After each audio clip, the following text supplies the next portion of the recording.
Joining me today is going to be, are these on? You okay? Joining me today is going to be Young Kim, one of our newest members out of California. Garrett Graves, who's heading up one of our task forces, Energy, Climate, and Conservation. As you know, we're down in Orlando at our retreat conference with members together. I believe it's been very successful. Our focus on this one has been different than the others. We're focused on policy and building a better America as we move forward. We believe Republicans will take the House in 2022. Just for a refresher so everybody knows, in the last election there wasn't one Republican incumbent to lose. First time since 1994. We were able to defeat 15 Democrats. Every single Democrat lost to a Republican woman, Republican minority, or Republican veteran. We're very proud of that. We're proud of what we've been able to do on our recruiting end, but more importantly, as we watch these first 100 days, think of what has happened. In the first days alone, President Biden created a crisis on our border. He's denied that it's even in a crisis. That who he put in charge, the vice president, refuses to go down there.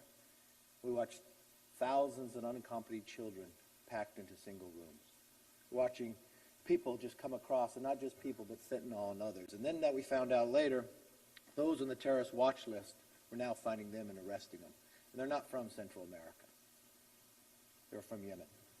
Now I listened to the vice president. She thinks if she talks to those in Central America and the Triangle, maybe in the next couple months, and offers to hire them to pay to plant trees, that somehow that will stop the cartel. I think it's laughable. We need a serious ability to solve this. More than 3/4 of our conference has been to tour the border. I would think the president and the vice president would go there. I wish they would. If not, I wish they would just meet with us and lay out we have 5 different areas of where we can find a solution to it. We also, now that Joe Biden took a stroke of a pen and made us weaker when it comes to our energy policy. He made our adversaries stronger. Took away 8,000 union jobs with one stroke. Continues along this path, it'd be more than 1 million individuals in the energy industry that would lose. But all of America will lose with a higher price. Won't be environmentally sound to where they buy this from. And worst of all of it, it'll make America weaker and an adversary stronger. We look around the world and we find China threatening Taiwan, Russia building their troops along Ukraine, and Iran sending missiles into bases in Iraq of Americans.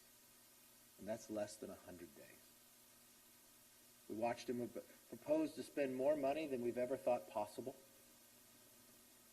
What we really want to see is our ability to end the waste, fraud, abuse, but most importantly, the corruption. Because in each and every one of these bills, we find the corruption. That proposes a COVID bill that's partisan when all the other times we've been able to do bipartisanship. In this partisan bill, it's less than 9% is going. Now when he talks about infrastructure, less than 6%. I think he'd find from the Republicans, as we sat here just walking through our policies, we'd be the first ones to join with them on an infrastructure bill, actually to build roads, bridges, highways, and broadband.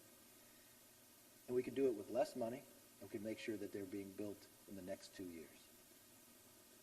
All we have to do is sit down and be able to make that happen. But today we rolled out a couple different task forces, kind of based upon our China task force, with the numerous members coming through, crafting the legislation. We have jobs in the economy, Patrick McHenry. We have big tech censorship is going to be chaired by Kathy McMorris Rogers. We have the future of American freedoms being chaired by Jim Jordan. We have energy, climate, and conservation being chaired by Garrett Graves. American security by John Katko. Healthy futures, that'll be Congressman Devin Nunes and Brett Guthrie, and the China task force with Michael McCall. I'm very proud of this team. I'm proud of the work that this conference is doing. I'm proud of the focus. And any member that's not focused on the policy and making sure the next century is the American century,